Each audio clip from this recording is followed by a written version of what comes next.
the insider phone, Rosie, is a buzzing. It's ringing, my man. And again, this is out there from a variety of different insiders, but talking to a couple people last night, the last couple days, it sounds like the Leafs and Flames are re-engaged on conversations. I can tell you, and again, a lot of this news is out there, but Calgary's holding firm. They want a first-round pick for Tanev. The Leafs are saying, no, go fuck yourselves, pretty much.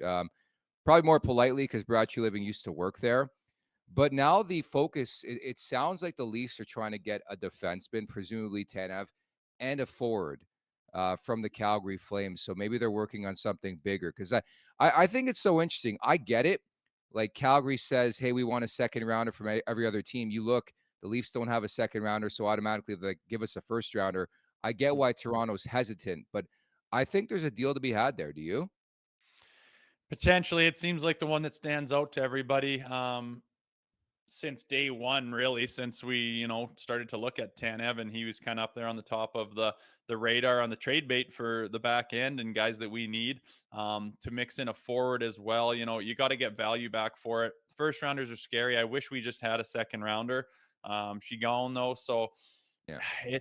I would love to get him. It's just cost, man. It's cost, and I'm hoping that Treliving can get inventive, get a 3-team deal going here where you don't have to give up so much and it's not so obvious what's going around, and you can kind of mix a little circle going around and have some pieces going both ways to make everybody happy and make a nice hockey deal that you can live with. The one-on-one stuff, it's like, well, you don't have a second, then give us a first. It's like, it's hard, right? And what are you getting back? Is he going to perform here? Is he going to gel here? Are we going to go deep? Is it enough to fix a lot of the holes? And you do hope when you make a move on your roster that it ignites something, just in the dressing room wise, attitude wise, chemistry wise, and you can hope something like that gets guys going, but nobody knows. So a very difficult position to be in. I hope he gets inventive, and like I said, maybe a 3-team deal somewhere, like get creative with it and see if we can make everybody happy and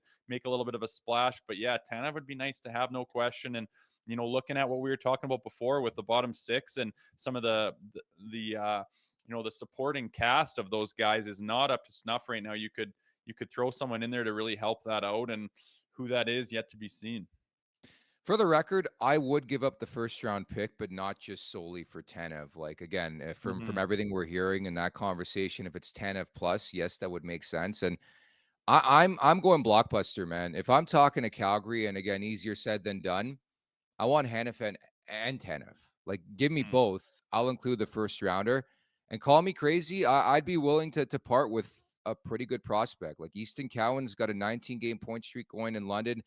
I think Hanifin's a guy nobody's really talking about. This guy's a really good defenseman, man. Like, he's going to be on the radar for Team USA the next couple of years, has been in the past.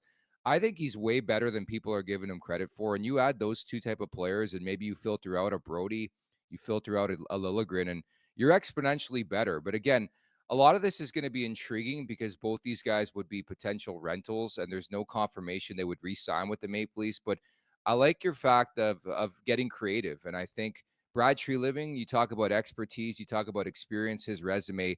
Now is when they're going to lean on this guy. I mean, he's been around for a while, and I just don't think he can be sucked into making a bad trade right now. It would just be terrible. Make sure to check out more of our content right here on the Leafs Nation YouTube page. We got long-form interviews, we got clips, we got epic rants by Jay Rosehill. We simply have it all. And don't forget, you can find out much more at theleafsnation.com. Thanks so much for watching.